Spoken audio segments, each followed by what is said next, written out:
This is Will Barton of the Denver Nuggets, and my mind is on sports. Well, obviously a month away from the clash with Mexico, we have a clear picture already of how we want to approach this very very big game.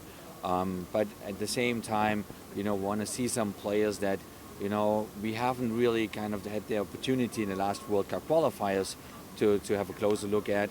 And then obviously when you do that and you bring players in that weren't with us for a little bit, you might get surprised.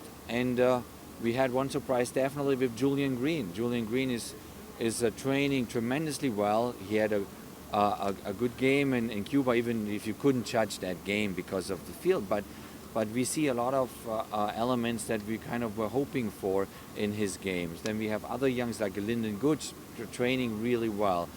Players back in the group like Perry Kitchen or Danny Williams.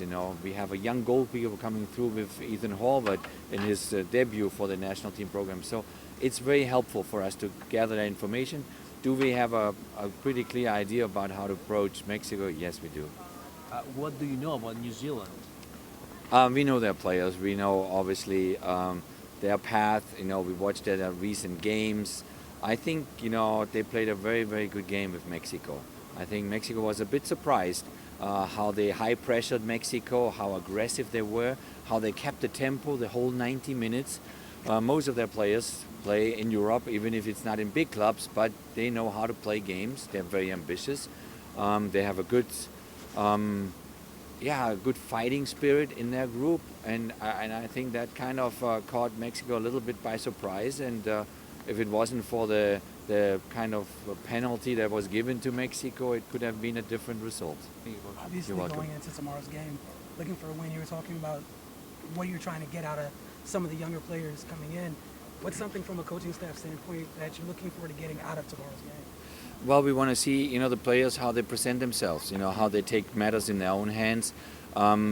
Every time you get an opportunity to go on the field and get minutes, you need to impress your coaching staff. You need to impress, obviously, you media and the fans as well. So we hope that they picking up a good rhythm, playing a good tempo. Obviously, the field is beautiful. That means, hopefully we can get the ball flowing and create chances early to score a goal. But these games help us to gather information about our players.